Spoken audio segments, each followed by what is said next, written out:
What is even the point of reading if you're not going to remember it? Think about that. Hey guys, welcome back to my channel. Today I'm going to talk a bit about how you can remember everything you read, because imagine spending like 6 days or even 6 weeks reading a book just to forget it all. That is a waste of your time, a waste of potential, and also maybe a waste of money. So these are 6 very quick tips on how to remember everything that you read.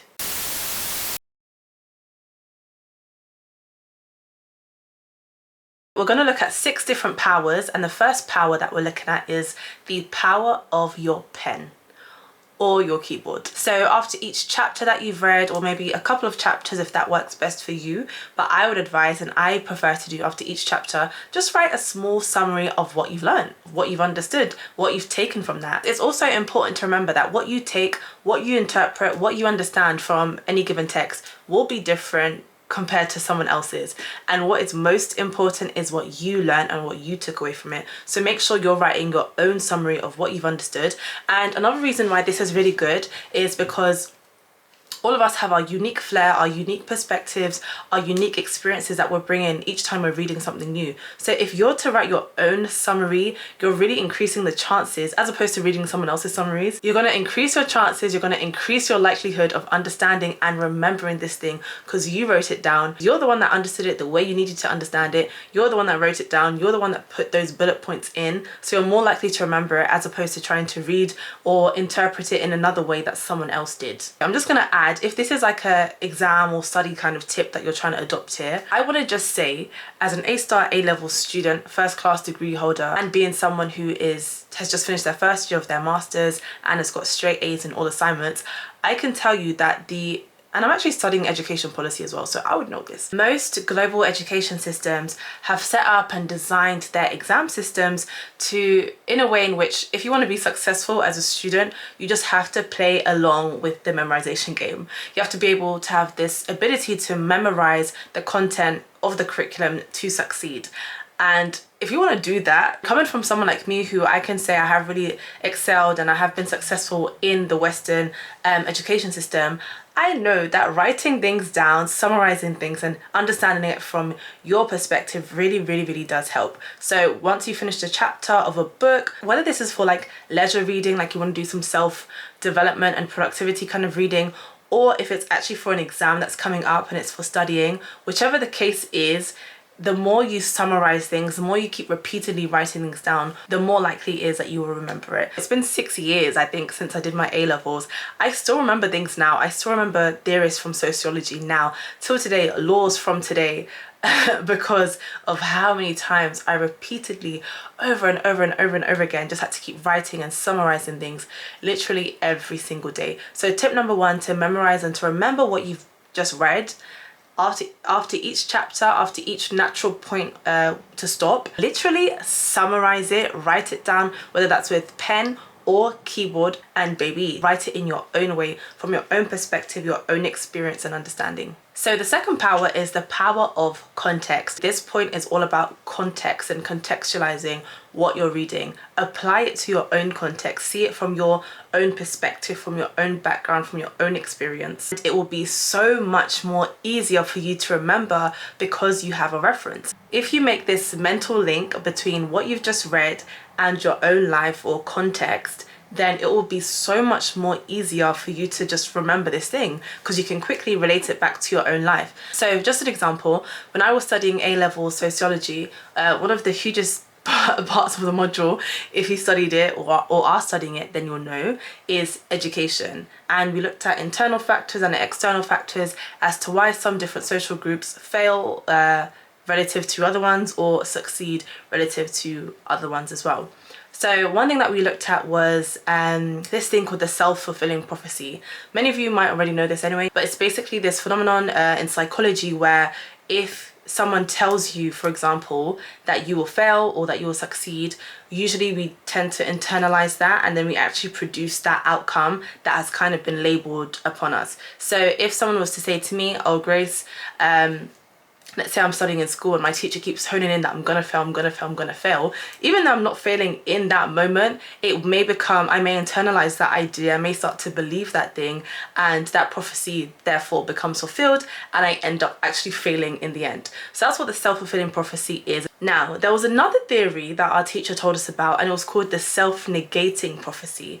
And this was essentially the opposite of the self-fulfilling prophecy. There was a researcher who did a study on girls. She looked at black girls particularly, and she found that a lot of these black girls, although they should be experiencing this phenomenon of the self-fulfilling prophecy, like some of their other male counterparts are, they were doing the opposite. Although their teacher had really, really low expectations of them and kept continuously telling them that they were gonna fail, they actually ended up succeeding. And this was called the self-negating prophecy.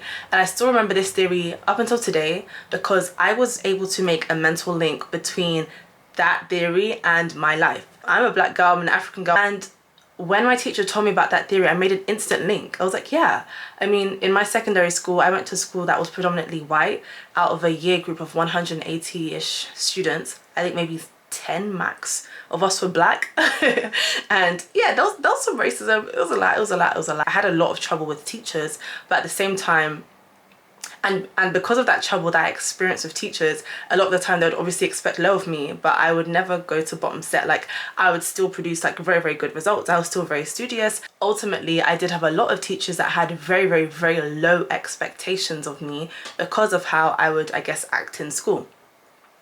However, despite their low expectations, I kind of did the opposite. I remember when I was learning this, I made this mental link to my own life, to my own context. I was like, oh my gosh. And I still remember this theory till today because I feel like I'm one of those girls that researcher researched. But essentially, I could really, really relate to this theories. And because of that relation I made with my own context, like me, myself, and this theory, it was so much more easier for me to remember. And again, 6 years on, after finishing my A-levels, I still remember this until today. The third power is the power of repetition. Now, if you're studying, you will know you need to be repeating everything that you're learning every single day. In terms of your revision techniques, that's a whole nother video I can do. Like, there are so many really cool and effective revision techniques that may be useful to you. But ultimately, the underlying theme of revision is literally what it says, the word revision: to revise, to revisit, to keep doing it again, to repeat and to repeat and to repeat and to repeat. So if you want to remember something in a book that you've just read, if you want to remember something from class that you've read, in a textbook, whatever it is, repetition, there is a lot of power in repetition, just repeating the same thing over and over again. Perhaps revisiting that summary that you created earlier with my first point. If you're studying for an exam, you want to look at doing this repetition thing every single day. I'm not gonna lie. However, on the flip side, if the reading that you're doing is kind of falls within like a leisure-based kind of activity, like you don't have an exam coming up and you just want to read and remember what you've read, then I would suggest perhaps revisiting it every week, every fortnight. It's all subjective and it's all relative, it depends on you, but probably a good place to start is just revisiting that thing every week on a Sunday. The fourth power is the power of dialogue, speaking things out. You basically want to regurgitate what you've read and what you've understood and just speak about it to other people. This is another form of repetition. It's another form of summarizing, like with the points that I've discussed before. It's doing this in a different way through dialogue. And I feel like this is really, really helpful. And a tip that I would give is speak about your summary to two different people.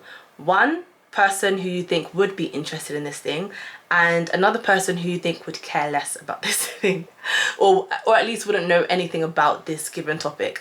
Okay, and the reason I say this, so if you speak to someone that doesn't know anything about this topic, it will challenge you because you can probably expect them to have some follow-up questions. They may challenge your thoughts and ideas, and it will force you naturally to think deeper about this thing and perhaps to do a bit more research on this thing. But essentially, you can assume that person to be naturally a bit more inquisitive because they don't know much about that subject, and you're coming in as like the expert. So you're gonna have to answer some questions, perhaps do a bit more research, perhaps make you or force you to think a bit deeper about this thing. The second person you should ask, as I mentioned, is the person that you feel like would know a lot about this topic. And I feel like this is important because you can expect to have a, I think, helpful and engaging exchange of ideas about this topic. So you will end up learning more about this subject, about this topic, because they already have some information already. So you'll be just consolidating your own knowledge about this subject by regurgitating what you've learned. Also, it can act as a form of validation of your points and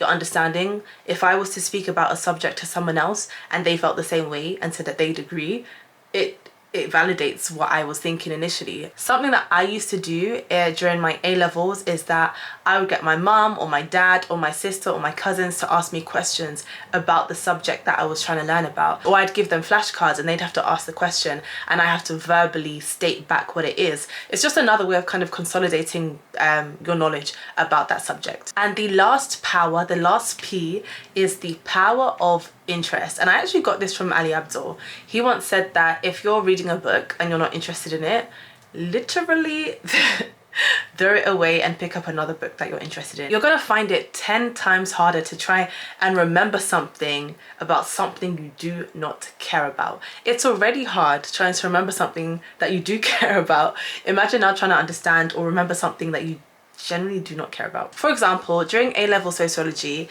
if you did it, if you're doing it at the moment, you'll know that it's obviously very theory heavy. So we have to look at a lot of theorists, a lot of researchers. I had a really good A-level sociology teacher who would give us lots and like a list basically of theorists, a list of researchers, all like pertaining to one area, and would basically give us the opportunity to pick who we wanted to remember ourselves. I would always pick the researchers who I felt did a really interesting study, some of the most interesting studies to me. That was the same for law as well.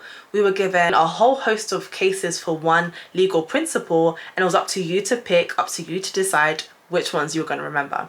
And I would always just remember the ones that I found most interesting to me, that maybe had a bit of razzle dazzle in the case that I would remember. But essentially the idea here is that if you're interested in that case, if you're interested in that theory, if you're interested in that book, the likelihood goes up, it shoots up, of you remembering what that thing said. So again, just to reiterate, we have 6 powers: the power of your pen/keyboard, the power of context, the power of repetition, the power of dialogue, and the power of interest. Thank you guys so much for sticking around and watching this video. I hope those 6 powers were helpful, and I hope they will help you to remember everything that you read. Thanks again, guys. Bye. See that fly?